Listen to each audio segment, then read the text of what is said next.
All right. Thank you. Welcome everyone from around the world, I should say. Welcome. Today is Wednesday, April 14th, 2021.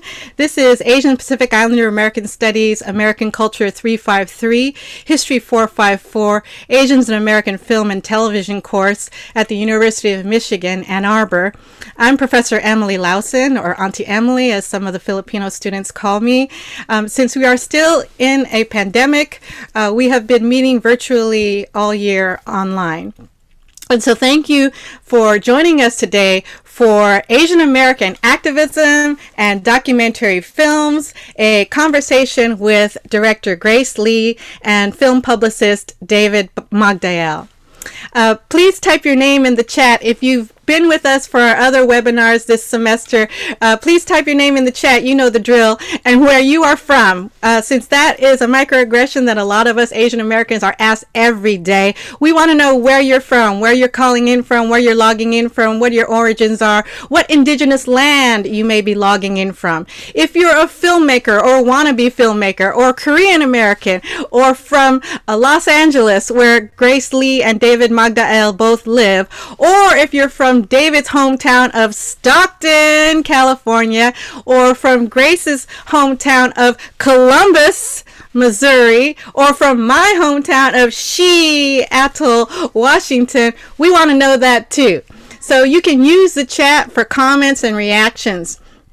And since we cannot see you in this webinar type of format, we're going to welcome and rely on your comments and reactions that you type in that chat to keep the energy flowing here. Please use the Q&A box. There's a separate Q&A box down below, or maybe it's above you, to ask a question if you have any questions, so the questions don't get lost in the chat and the scroll of comments. If you are a student enrolled in this class and you want to appear on screen or audio to ask your question, please note that with your question in the Q&A box below as well. All right. Okay, I can't see all the chat right now, but I will look at it later. And shout out to all the alumni out there and our friends from LA and all over. I see you. I see you all. Quincy, Michelle, I see you all. Welcome. Okay. Thank you to our sponsors, the Asian Pacific Islander American Studies Program, the Department of American Culture, especially events coordinator Lisa Toon, who made the flyers and set up the webinar for us and is doing all the kind of background sharing, all the behind the scenes work. And she's been doing it for all the sessions that we've been having on webinar here all semester. So thank you, Lisa. I think this is the last one of the semester. If we are recording this session, we couldn't record the YouTube and other copyrighted videos because YouTube doesn't let us do that, but we are recording this webinar and it will be placed on our American Culture YouTube channel and then shared with registrants and on our American Culture, Asian Pacific Islander American Studies website. All right. I also want to thank and give a shout out to the United Asian American Organizations, UAAO. I know there's UAAO alum in the house too, and FASA, our Filipino American Students Association, for always helping us spread the word. While we're having this conversation today, this month, March and April, at University of Michigan, Ann Arbor, we commemorate Asian American Pacific Islander Heritage Month. Nationwide, it's normally or usually commemorated in May. But since we are out of classes in May, U of M students have always organized it in March and April. So this is one of our kind of concluding events, since next week is the last week of the semester. But we've been very fortunate to be able to bring in a whole bunch of different actors, directors, activists, community leaders, our local politicians, filmmakers, poets. And so I just really want to thank everyone who supported our program and what we're trying to do here to bring Asian American studies, Asian Pacific Islander American studies to the community, and to bring the community to the campus as well, as the founding foremothers and forefathers in ethnic studies intended. Okay. Lisa, I'm going to ask you to share those websites there. Oh, I think I have to paste in my original chat things. I'm going to just repaste in the chat so it gets into the recording, all the links that I shared before. So keep on logging in and giving your shout outs. Oh, Manong Benny is on. Hello. Yay. Okay. All right. So here we go. It gives me great pride. If you can, Lisa, if you could share gracelee.net, that'd be great. It gives me great pride to introduce to you our first speaker today. I was trying to remember when I first met you, Grace.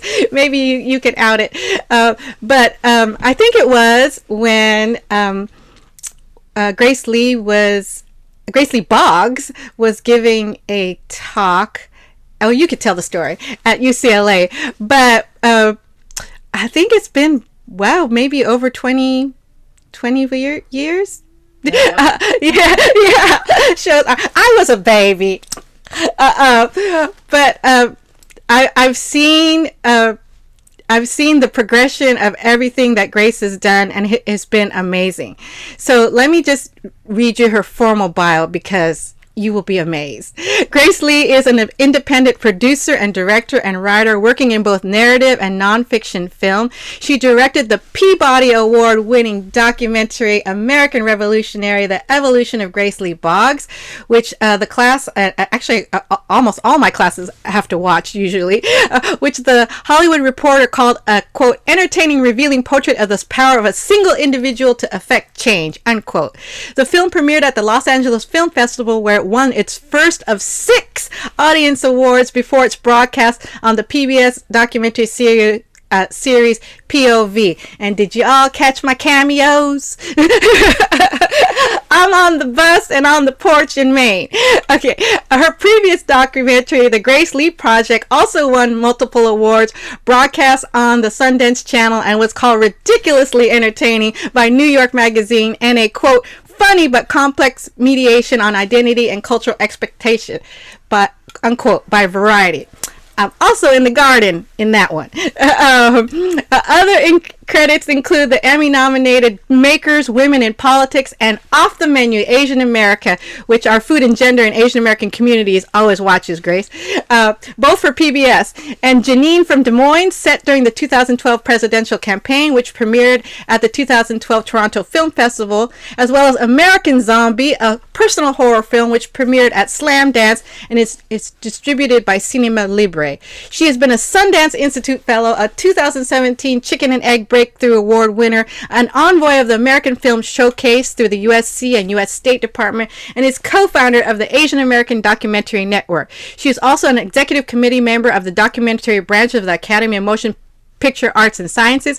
Her work has been supported by numerous awards and artist grants from the likes of Rockefeller, Ford Foundation, Sundance Institute, UCLA, International Documentary Association, and the USC World Building Institute. She is the producer and director of the 5-part landmark series, which you watched an excerpt from here, PBS series called Asian Americans, now streaming for free at pbs.org, and as well as And She Could Be Next, about women of color transforming politics and civic engagement. Recently, she has been organizing for a more racially just and equitable media landscape with Beyond Inclusion, a BIPOC-led collective of nonfiction makers, executives, and field makers, which you can find at www.bipocmakers.com. Please give a warm Michigan welcome to my good friend, sister friend, Grace Lee. Thank you, Emily. That's a long introduction. You deserve it, child. You deserve it. I remember you were here maybe 10 years ago at U of M, and it was probably half that long, so that shows the progress.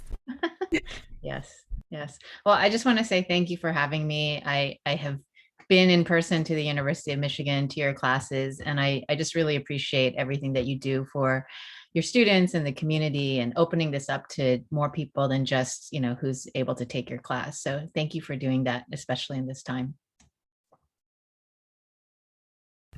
Thank you. Um, Before I bring David on, did you want to say anything about any of the things that were shown or any of the projects? We were going to share your website. Lisa, I don't know if you were able to do that. Share your website and the BIPOC Makers website. Yeah, my website is not that updated. It has all the films I've worked on recently, but Emily, you mentioned this Beyond Inclusion is the name of the collective that me and several several of my colleagues in the documentary world, we came together to sort of reimagine a more just documentary filmmaking, not just documentaries, but that's where we mostly work.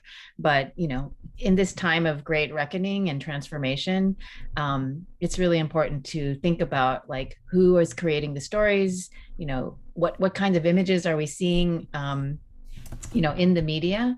And I think everybody, it's just like seems like even this week like 10 years worth of news just happened, right? And so the power of images, the power of storytelling is so critical in this moment. We all came together because we've been working for a long time to think about the field and how it can be better and how we can pave the way for the next generation. These are all things I learned from Grace Lee Boggs, by the way. So and so many people who've mentored me throughout my filmmaking career. So I think when we talk about the work, a lot of these themes come through. It's not a surprise to me that I'm involved in Beyond Inclusion, but I think it stems back to a lot of the the influences I've had from others who came before. Yes, I've asked Lisa to just kind of share your homepage so folks can see at www.gracelee.net. I don't know if you could go full screen, Lisa, but maybe not. Yeah? Oh, yeah, yeah. Right there, full screen. But if you go to gracelee.net, you could click on each of these DVD or video covers and get a link to the website or the trailer. And next screen I want Lisa to show is the BIPOC Makers. So I think we put it in the chat. Beyond Inclusion, Lisa Toon put the links in the chat to BIPOCmakers.com. And this came out, you just told me. I was quite surprised. I've been out of it the last month, but there was a letter writing, or you wrote an article to PBS about inclusion and everything, and they remarkably responded. Do you want to talk a little bit about that? I'll give a little background. So basically, everybody knows 2020 was such a, such an eventful year with the pandemic, with all of the uprisings, the racial reckoning, the social unrest that was happening. And in the midst of it, probably around the summertime, I was asked by the Ford Foundation, Just Films, to write an essay of imagining the future, and, since I had just had two big projects on PBS, sort of looking at the field, journalism, arts, documentary. And since I had had two big projects on PBS, it was a lot of, and I've had a lot of projects on PBS, I was thinking about what is the future of the PBS? What is the future of the public broadcasting system? And when I thought about that, I realized well, a lot of it is really stuck in the past. And so the 500-word provocation that I wrote was really looking at, what was the original mission of PBS, which was, founded 50 years ago.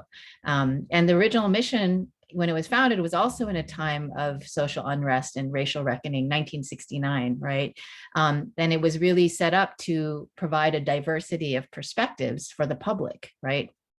And so for me, I wrote this provocation where I said, PBS really, for many people, it's just synonymous with Ken Burns and Ken Burns documentaries and view of history. And I thought it's time to, expand what that is and expand, actually go back to the actual mission and understand, who's actually making these stories and, how can we widen the field for everybody, et cetera. So I wrote that.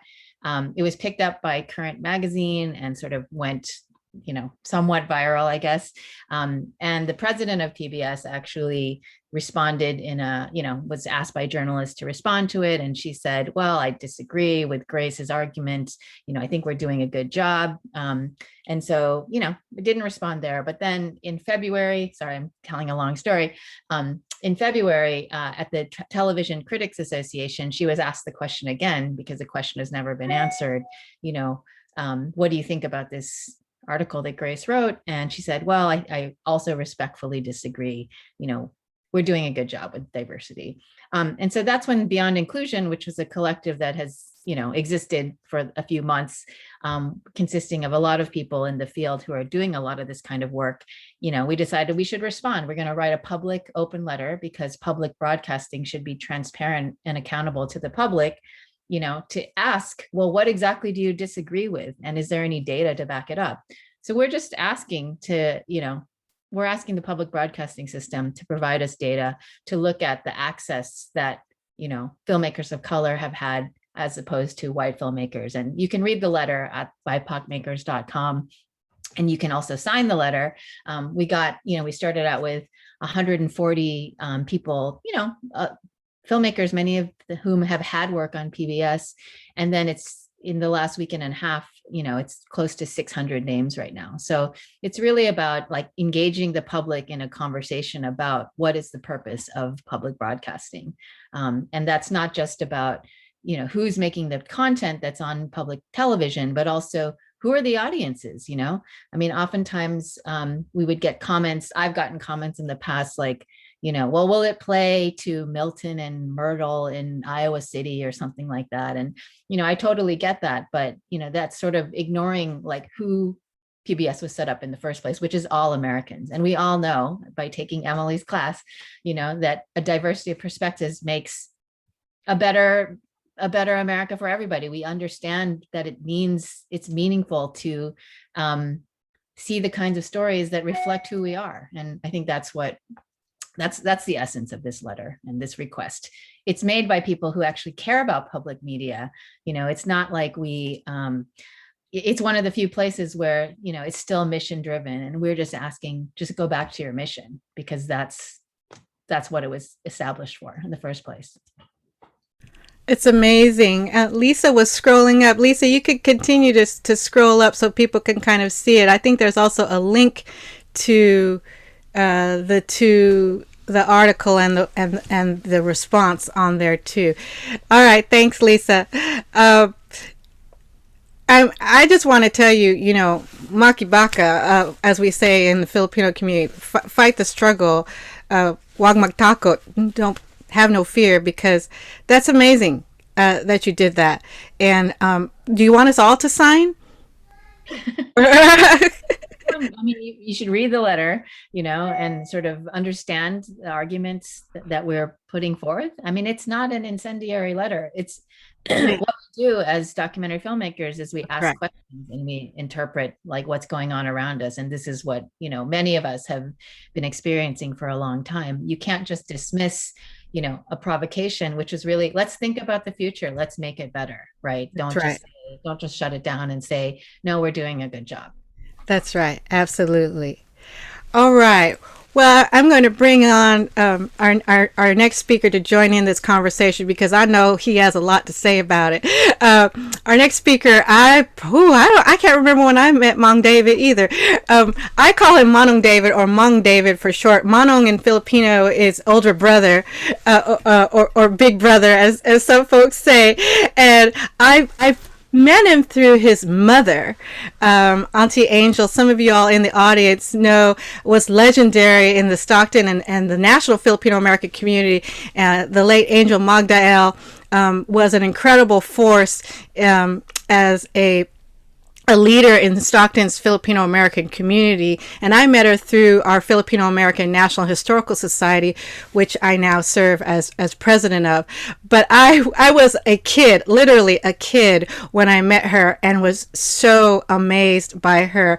And I thank her for sharing her family with our community, particularly our next speaker, David Magdael. With over 2 decades in public relations marketing for award-winning documentary films, indie features, and broadcast content, David Magdael and his company, David Magdael and Associates, Inc., have become an important leader in the entertainment field. From Oscar Awards campaigns to theatrical releases to streaming launches and film festival debuts to broadcast premieres, Magdael is one of the top 2 go-to media strategist in the industry. He's a longtime member of the Academy of Motion Picture and Arts and Sciences and is the co-director of the Los Angeles Asian Pacific Film Festival since 1997. Yeah, I know, that's right. And I love the VC Fest. Folks, I know I allow students to watch any of VC's Asian Pacific Film Festival screenings for, community participation and extra credit. So we love VC. Shout out Visual Communications in Los Angeles.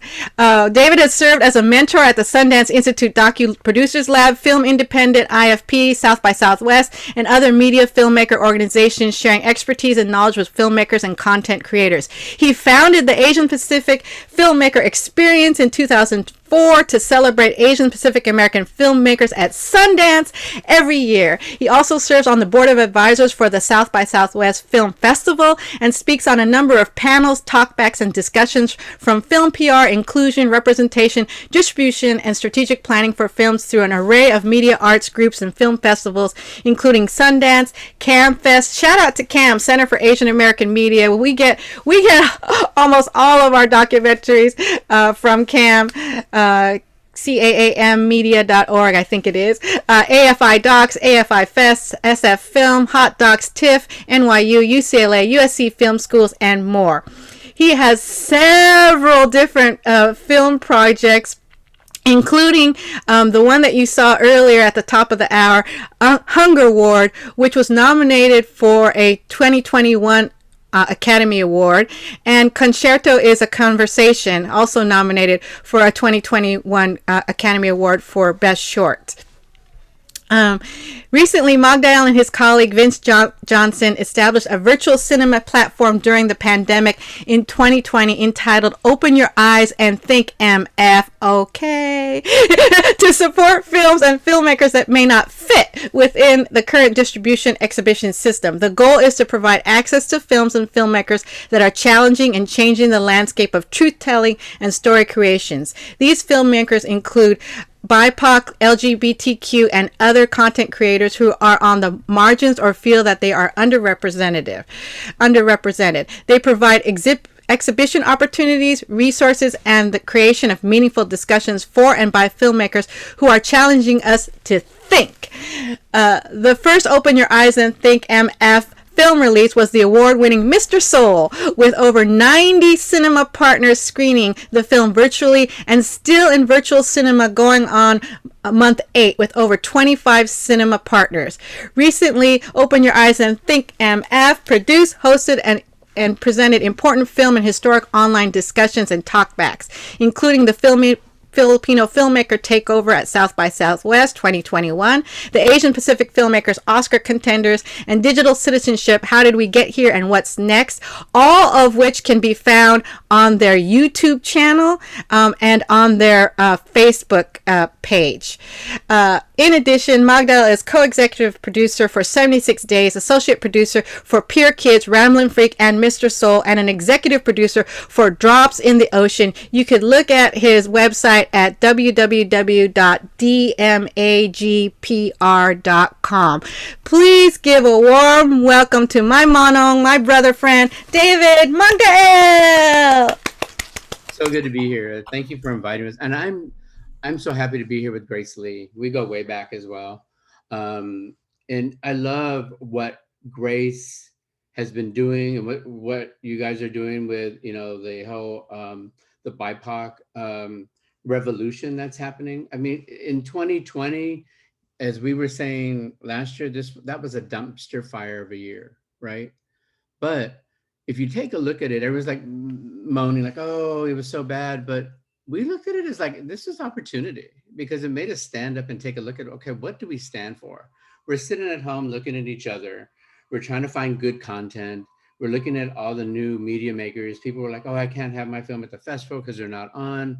But it's like, why don't we take advantage of what we have, which is where we are at home. So Vince Johnson and I said, let's just create our own platform. We found that, online with the virtual cinema was working for the film festivals that we had. And we partnered with Eventive, and we said, let's just do this. And we had a film, which was Mr. Soul, which was about a Black man in 1968 to 73, openly gay man who had his own television show on PBS. And we were thinking, I live in downtown LA, and I'm too old to be jumping out there and protesting. Black Lives Matters was coming by my house every day, peacefully demonstrating. And I thought, well, how do we become part of this current revolution, right? Because this is a revolution for this next generation. And the people who are out there who are younger than 30, younger than 40 or 50, this is your time.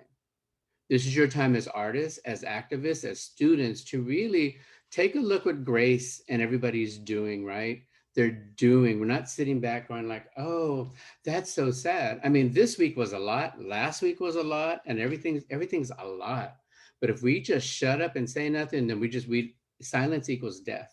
So I applaud what Grace and everybody's doing over there. It was time to call out PBS. And I'm sorry, it wasn't really calling out, but it's just kind of like, okay, you guys have to stop. You got to relook at where you are in this time period, because there's so many people, this newer generation is demanding to see their stories represented, whether it's documentary or whether it's fiction or whether it's animation. It's the time. And for all of you, like I said, who are at University of Michigan and in Emily's Professor Lawson's class, this is your moment. You can shape what your future is going to be. I'm too old to be jumping out there, but the best thing I could do is move over, let you all come through, but we can support you from here, which is why we set up that platform, Open Your Eyes and Think MF, and MF equals Monday through Friday. That's my story, and I'm sticking through it.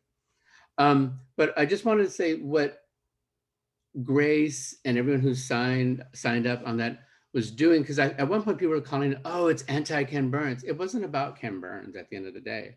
Ken Burns was doing Ken Burns. Ken Burns was just like, he took advantage of what was offered to him, and I would do the same thing. But it was looking at bigger PBS, like you said, Grace. They need to get back to their mission. They need to get back to mission is about the people.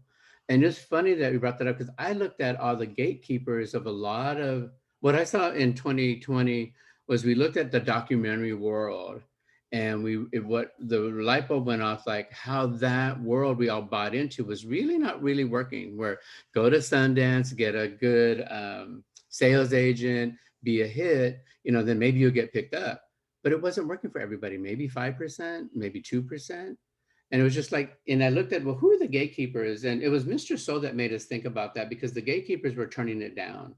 Independent Lens, thank goodness for them. She said she saw the value in it, but then nobody else would touch it in terms of going to theatrical. And when Black Lives Matter was happening, I called up Melissa Hazlett. I said, what are we doing with this movie? We need to hear from your uncle, because he's such an inspiration. Would you go for the ride with us and take the ride with us as we open this platform? And she said, yeah, let's do it. And then the film goes on to win awards at Critics' Choice Awards. And we did okay in the virtual cinema. And, we just thought that's what we can do. So I'm not a filmmaker. I'm not a creative person, but I love my job because I get to work on films. I get to work with great filmmakers like Grace and work on projects that are meaningful. And I think that's what's important right now. And it's really not be silent. It's also do the work. And, I think we have to call things out, but we also have to be solution oriented. It's one thing just to complain, but we also have to when someone comes back and tells us, well, what do you want us to do? We have to have that plan and that strategy. So anyway, so it's so great to be here and at this level, and to be together with, Professor Lawsin. And let me just thank you for shouting out my mother, because where I get that spirit is from her, because she lived through World War II as a Filipina in Stockton, but she looked Japanese. So she had to carry her passport with her all the time, not her passport, her birth certificate. And my grandmother, when the police would pull them over, she'd always like tell her like, oh, it's because of her, it's because of Angel that we have to be pulled over, to show that she wasn't Japanese. So my mother learned early on that racism is real. And so she made sure that she instilled that on us, that we had to be woke. I remember her saying this: when you step outside the door, you don't just represent yourself. And she didn't use the word represent. You don't just stand for you, but you stand for everybody that looks like you stand for the family, and you stand for other people that don't look like the white people. You know, she goes, we know how that story goes. And she's always instilled that, because I remember since second grade, I always thought I was okay. But second grade, this little girl told me that I could not be Leave It to Beaver because I was not white. I went home and I cried, and my mother goes, what's wrong with you? And I said, well, you know, Susan said that I couldn't be Leave It to Beaver because I wasn't white. She goes, you could be whoever you want. Don't pay attention to that little girl, and you can be whoever you want, as long as you're not hurting anybody. And then that's when she gave me like that little lesson talk. So anyway, I say all that to say thank you for shouting her out, because it's really from that spirit, and then all the people that she surrounded us with too. So it's great to be here, and it's great to work in documentary. It's great to work with these people like Grace Lee, and you know, there's a whole list of folks that are just now. I'm so glad people are speaking up, aren't you, Grace? I mean, it's like, what else are we going to do? Tiger Woods thing, right? When that Tiger Woods thing blew up, and thank God for Gita. Gita stood up and said, no, I might get in trouble because I work with Alex Gibney, but then I need to speak. And then all of a sudden, everybody followed her. It always took one to open that door, because everybody's like, oh, I'm afraid I'm going to mess with my career. What do you think, Grace?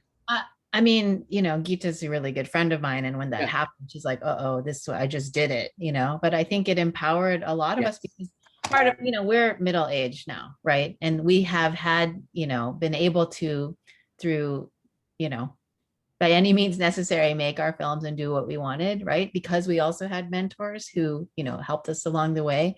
And I think for us, we see like the next generation, like you shouldn't have to go through these kinds of struggles, right? Like, I don't want to have this conversation in 10 years even about, you know, why is it so difficult for Asian Americans to make work on, you know, on any platform, right?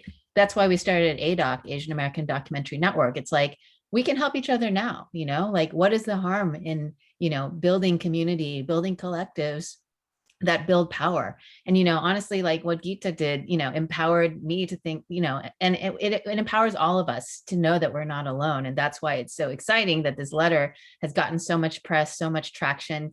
PBS is nervous, you know, we're going to have a conversation, but, you know, it's all about like a long-term movement. And that all goes back to Grace Lee Boggs. And I'm going to push back on one thing you said, David. It's like, you know, you're not too old. I mean, look at Grace Lee Boggs. I met her when she was 80 something, right? And I was inspired by her.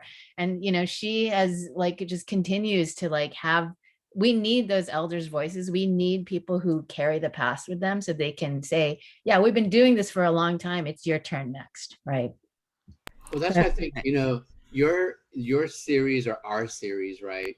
Asian Americans on PBS was groundbreaking, because that was the series that, as an Asian American born and raised in America, I've been waiting for that television series forever. So when you guys called me and said, hey, would you work on this? I said, hell yes. We jumped at the chance. They said, we got to do this because, you know, the system, I'm dissing PBS, and I don't mean to, but the system that was in place, they were only, you know, like reaching as far as they could, that they thought they could go. And I'm not thinking outside the box. So when you guys asked me to come on, and it was Dawn and you, and said, would you come on and work with us? I said, yes. Let's figure out where we need to go. And I think it inspired the other person that was working with us on the press, because all of a sudden I saw her step up, and I think she felt not alone, but she was also Asian American. I think, and I felt for her because I was like, well, she's in the PBS, she's in that in the institutionalization of everything. And it's not just PBS, it's every broadcaster that's out there, right? And so she never felt free as an Asian American to like wear that or do that, because they're, you know, we're always afraid, like, oh, I'm the only Asian person. I don't want to get, you know, pigeonholed, that they're going to tell me like, all you do is Asian American. Girl, you walk into a room, you know what you look like. You know what? I'm always the Chinese guy, right? I've been Ching Chong Chinaman since I was oh my goodness. And I was always like, I'm Filipino. That's I'm not right. Chinese. I don't get that. But anyway, Right. but it's like, I think it's about that. It's like taking that first step. It's about getting other people who are taking those voices and really putting that out there so other people feel inspired. And for all of you who are filmmakers, do that. And if you're not a filmmaker and you feel like you want to do a podcast, you have so many options take that option. Anyway, blah, blah, blah. Sorry. Yes, thank you.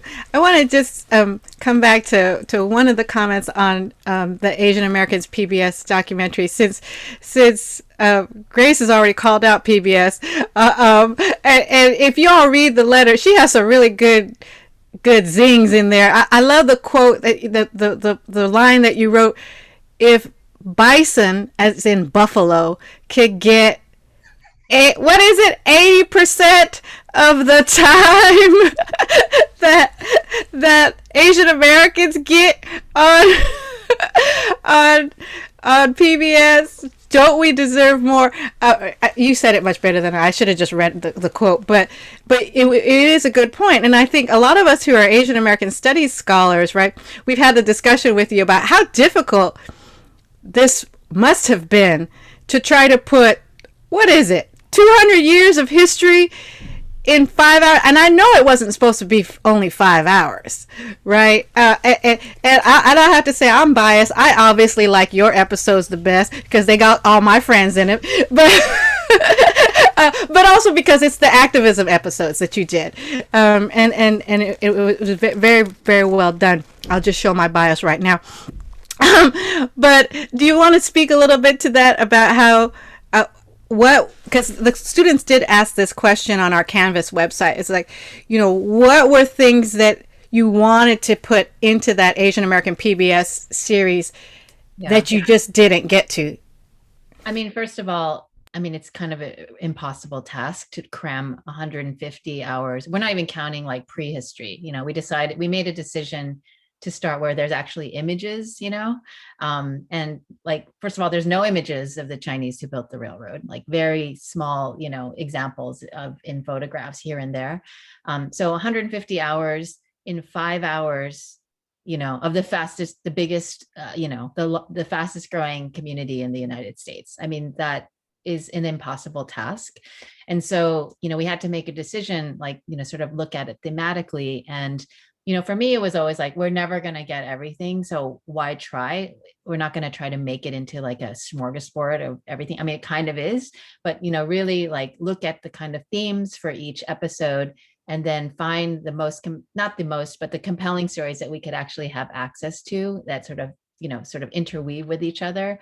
That was the biggest challenge. And of course, so many groups are left out. And this is the problem of having so little time and resources and access to these kinds of series and money and budgets and things like that. Everyone is going to feel like they're left out, and that was a big concern for us, and we tried as best as we could. But I always saw it as, this will sort of be like an opening, hopefully, and then there's so many stories that for example, in episode 4, I think maybe the class watched it, the Filipino farm workers, right? There's already a film called Delano Manongs, right, that people can refer to and watch.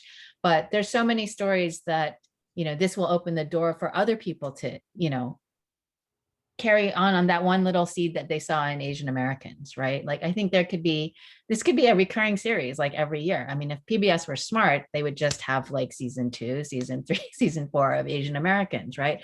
And, I think we just sort of saw like, what can we get in these 5 hours that kind of gives an overview, and then let people, be piqued by the interest, let it be really good, and like, let people want to have more of it, right? So I don't even know all the stories that we could have included, but, we did what we could. Did any end up on the cutting room floor that weren't there at all? Like, didn't get even a second in? I'm trying to think. It was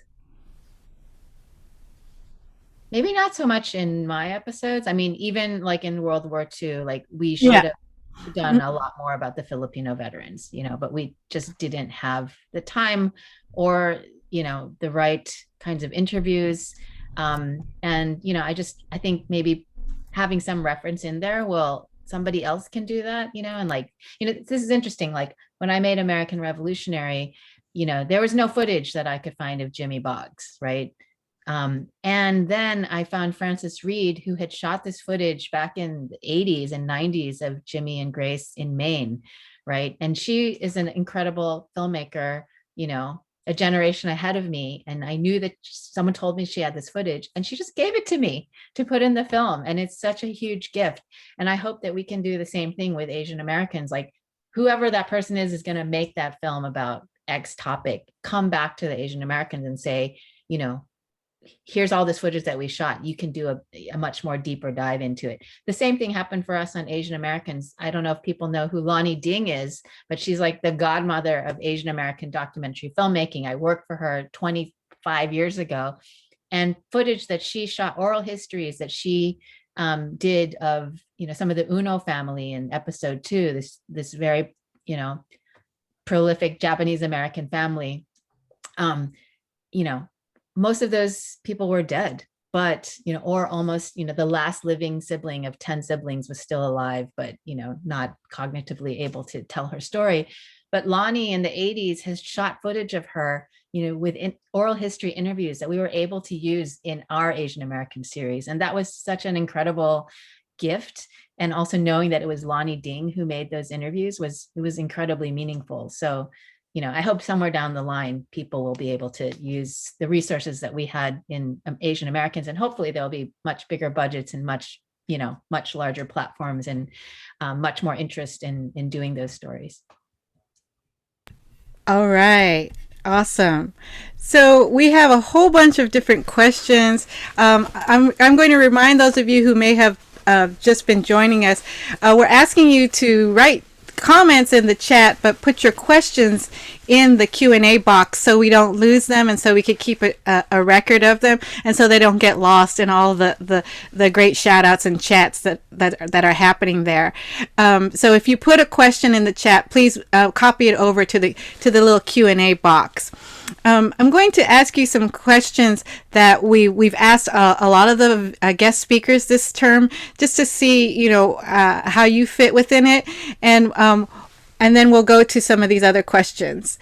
You know, Grace Lee Boggs was, you know, one of my mentors as well. Was amazing. You know, died at the age of 100, and she often started her conversations, especially the conversations in Maine, but she always started her conversations with the question, what time is it on the clock of the world? And so I'd like just both of you to just maybe give a minute on your thoughts on what time is it on the clock of the world right now. Can I go? Go ahead. You know, the first thing that comes to my mind, the knee-jerk reaction, that what time it is, it's a time of change. It's a time of revolution, but it's also a time of solutions. It's also a time of, as I said earlier, no more silence. It's time for all of us, especially Asian Americans, we're too quiet to stand up and to really be counted, whatever you're doing.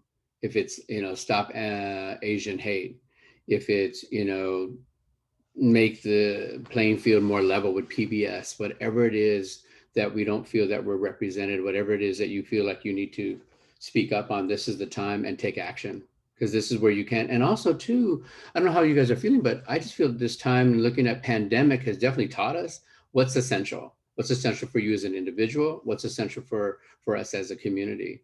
Is it, you know, building bridges between law enforcement and community? Is it building bridges within our own community? Is it building bridges with the Asian Pacific American and the Black community? I mean, there's a lot of work that we have, you know, to do here, but we have opportunity, and now is the time to take a look back at that, because we've had over a year now to think about that. What I'm loving about Zoom and doing this is we didn't have to fly. I mean, it would have been great to fly, you know, out there to Michigan and be with you, but we're beamed in here to talk. And what I love about this is it's created community. People who are here want to be here. And that's why everyone's, oh, I'm so Zoom fatigued. Like, I am too, but I love watching people and seeing people, because it's like, you see this is my office. It's like, no, we don't have to, I'm here by myself, but it's just good to have community. And it's good to hear and talk with other people. So I think it's change and revolution, and it's really, and you know what? It's time. That's what time it is on the clock of the world. It is time. Yes, thank you. And one day we'll have to bring you for the Motown Museum, of course. Hitsville, USA. We'd love to have you. Grace, what time is it on the clock of the world? I know Grace Lee Boggs always asked you this. I always had a different answer every time. I mean, I echo a lot of what David says. I mean, it is time to speak out, act. I mean, that sounds very kind of basic, but especially I think as Asian Americans in this moment, there's so much.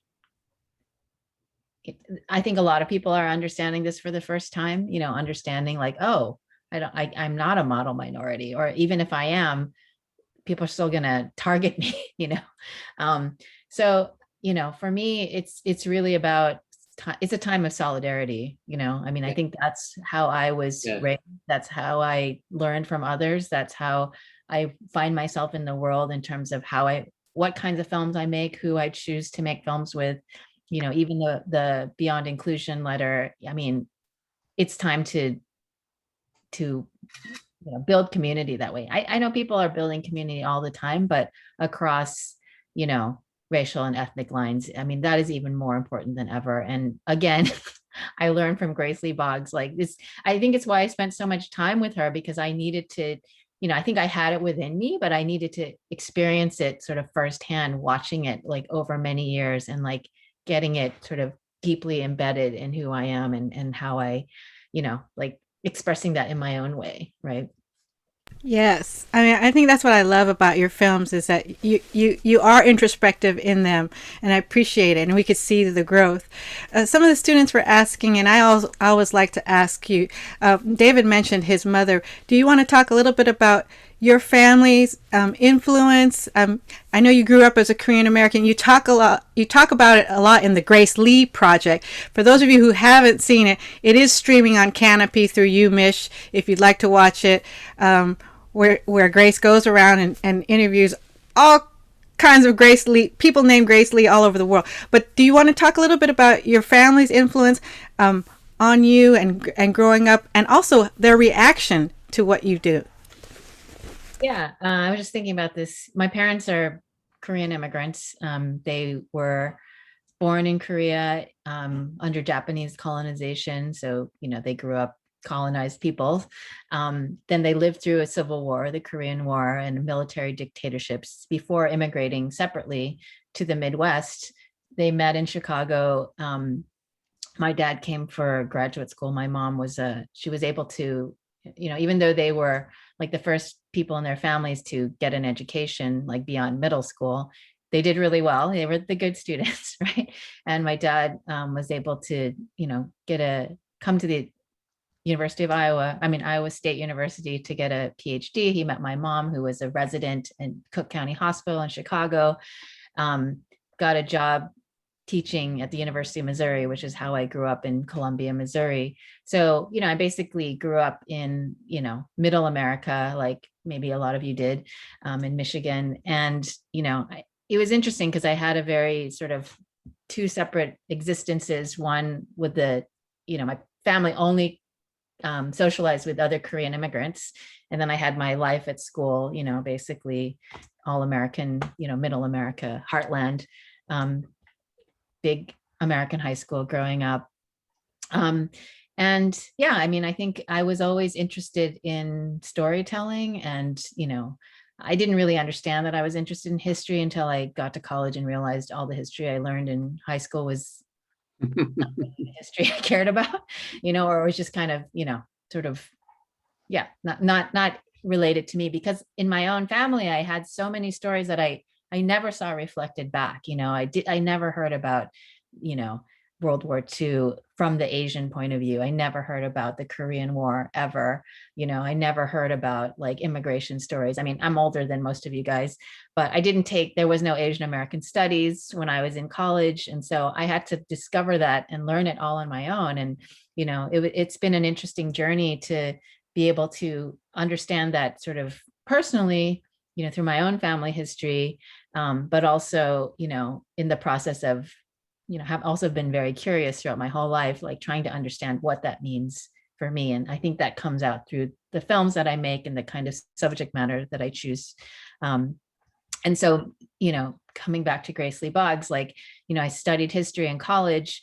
I studied like social history, I studied the civil rights movement, but never heard of this person. And I was just shocked when I came across her, while making the Grace Lee project. And that's when I, was just like, wow, this person is kind of unlocked so many other things for me, as she has for so many people. And, it was such a privilege to be able to spend time with her, have the time to make the film, like really sit with what it means to be a philosopher and an activist, in the middle of Detroit, which in itself creates so many new questions.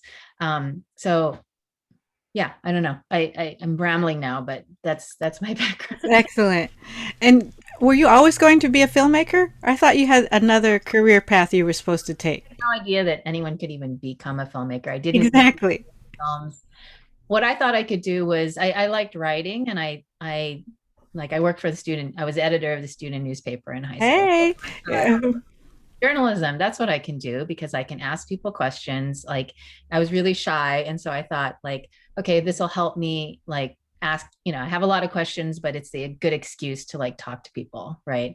So I went to college thinking I would major in journalism, but then, after I did a journalism internship one summer, I was like, uh-oh, this is too much. I don't like the daily grind of newspaper journalism. And then I switched back to history major, and then, eventually kind of came into documentaries, and it's all kind of related at this point. So Amazing. Okay, we have about 15 more minutes for Q&A. So I'm going to go to the Q&A box. So if are there any students who had posted questions on the Canvas website, please copy those into the Q&A box if you really, really want me to ask them. Okay. Ciale, do you want to unmute? Is that what it is? Do you want to unmute audio or video? Okay. And you want to ask just one or both of those questions? Sure. Go ahead. Everybody. This is Che or Chaylee. I use they, them pronouns. I'm a graduating acting senior at U of M, coming into the spaces of citizen artistry and transformative justice. So I would really love to hear both of you kind of take a stab at these questions of how do you balance autonomy and accessibility as an artist, as far as navigating the gatekeeping that comes with the media and entertainment industry and wanting to make work that involves and transforms communities and spaces in a way that is non-hierarchical and non-capitalistic. Yeah, let me know if I need to clarify anything. Well, Charlotte, maybe you should tell a little bit of your background so they know where you're coming from. I mean, I could tell it, but you should. Yeah. Well, I am a brown queer artist and healer. I've spent 4 years and most of my life in primarily white institutions, and am really interrogating like the white gaze, the white male gaze, and like how I specifically as an actor have been taught and trained to perform for whiteness and aspire to whiteness. And so a lot of my work is a means to subvert that. A lot of unlearning in that process. And so I'm really, really excited to graduate in the next 2 weeks, literally. Thank you. Yeah, that's a brief rundown. Thank you. And congratulations. I can't believe it's been 4 years since you walked into the classroom. Yeah. Go ahead. Grace or David, you want to try to answer this? Balance, autonomy, accessibility, and gatekeeping question? Well, I'll try. I think, it's really challenging because, as they often say, I mean, I went to film school at UCLA, and it wasn't, sort of marked by kind of independence and personal filmmaking. But at the end of the day, they always, it's kind of a cliche. It's like a show business, right? And how can you escape, like capitalism in that way.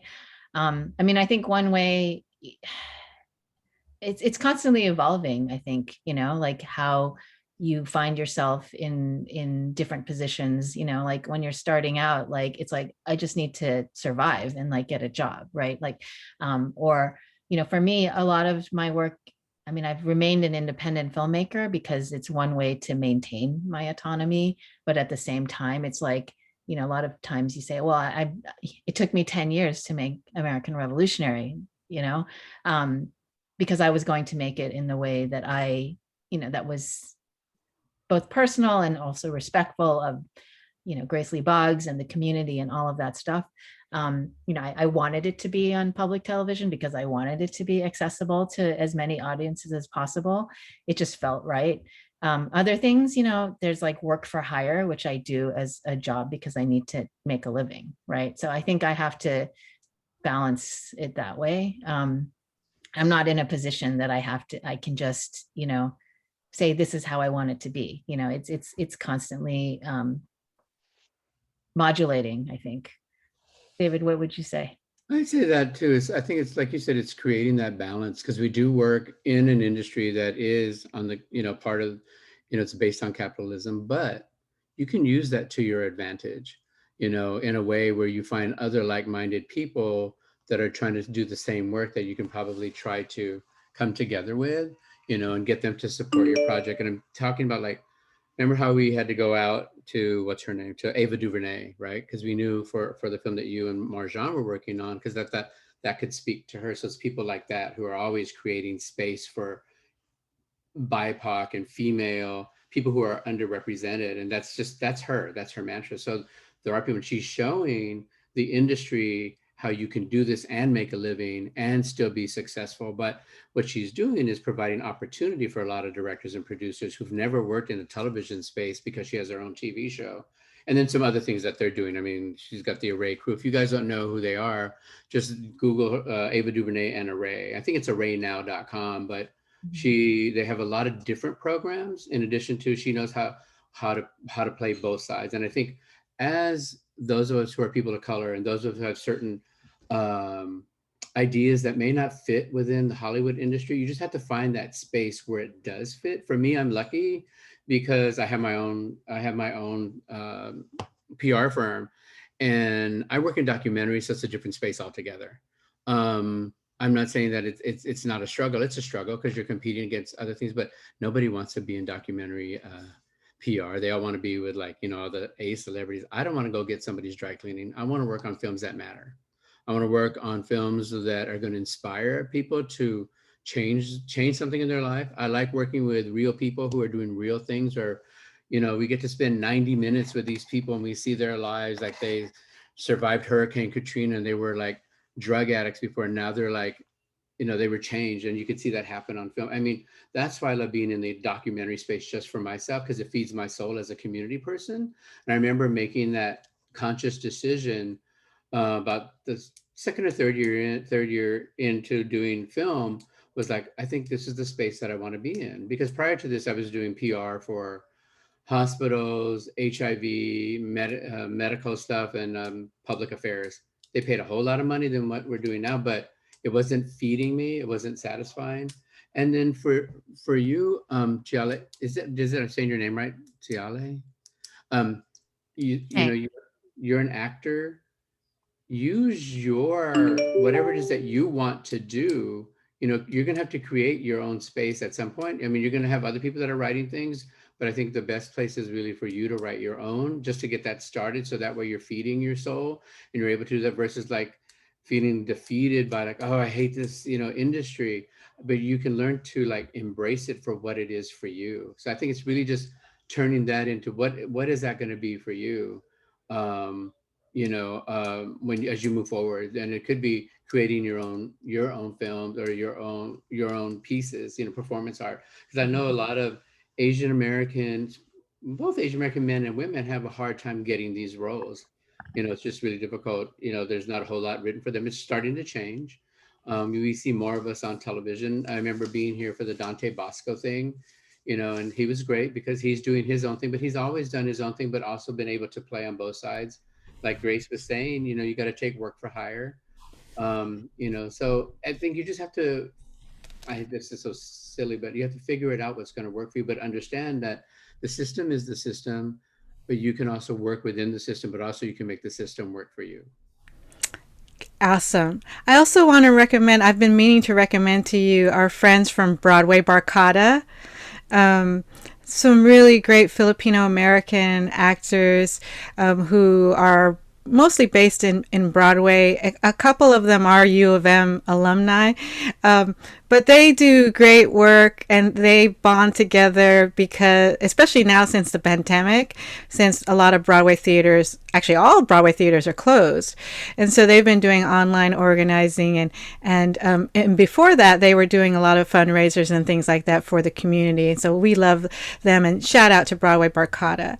All right, Charlie, can we get to the other questions? And okay. Chat, a link to Asian American Documentary Network, ADOC, which yes. is something I co-founded with a few other doc filmmakers. It's another way for us to sort of flatten, the field and yes, mid-career filmmakers, advising and mentoring emerging filmmakers, but also just creating more community. And I think that, one of the things we realize is we don't all know each other. And when we know who we all are, we can sort of talk more. Yes. We can share in the.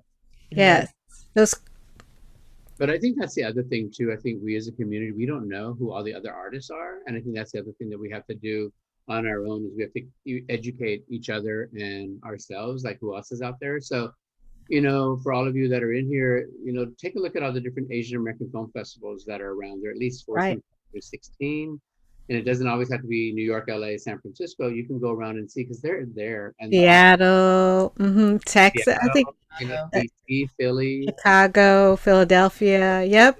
They're there. And it's like, what I found really exciting about last year? I don't know how you feel, Grace, but all these documentary filmmakers started popping out of the woodwork with some amazing, amazing films that were coming out. I think out of the 238, we counted 17 Asian Pacific American filmmakers who had qualified for, the documentary Oscars. And that's pretty high. But what I was really impressed with was the number of short documentary filmmakers that came from females. It was incredible. And these women, they're not just going to do one. This is just the tip of the iceberg for a lot of them, and so it makes me feel optimistic about the future for our storytellers. And it's really about, I think you said about mentoring and bringing people through, opening the door, but bringing everybody through that you can. But if I might just say this too, if you're a talented person, you're invited to do something there with other people, bring your talent. Don't just show up and eat cake. That's right. That's right. It's so important because it's an important time right now because our stories, people are looking for them, but we have to create them. Okay, I'm going to do what we call speed round. I did this with Adrienne Marie Brown when I facilitated, and she's the #1 facilitator I know in the world.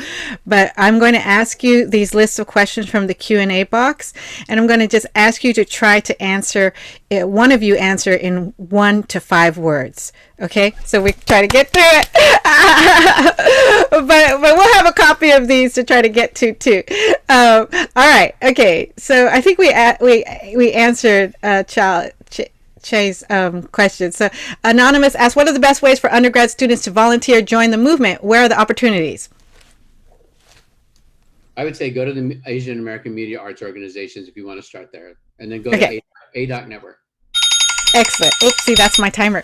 Renee, thank you so much for Asian Americans PBS series. Is there a possibility for season 2? You should demand it. Yes. All right. Jethro, what are some of the solutions for hashtag Beyond Inclusion are you suggesting to PBS? Ooh. I can't answer that in 5. Read the letter. Hi, Gail Asakawa. Is Lisa Nishimura at Netflix, VP Original Feature Film Documentary, someone who can help expand the presence of AAPI content and maybe go deeper on Asian Americans? She did a Zoom presentation last night for Silicon Valley Japanese platform. Thanks. I guess. What do you think, Grace? I mean, I'll tell my point of view. I think she can. the question is how much is she handcuffed by that, and how much does she Yes. waste it? Right. You know, I mean, but I think she can, and she's aware of what she can do. So That's right. it's not like she's not aware. What do you All think? right. I think people need to demand this stuff, you know, like we're here Yep. making the work, and Yep. we know there is demand. That's right. If you like seeing this kind of content, I think it's important to, you know, make your voices heard. Like, All right. you want to see this stuff too. That's right. And shout out to the affinity groups at some of these studios. Like I know Pixar and Google Studios, like they have affinity groups. Like there's actually a Filipino American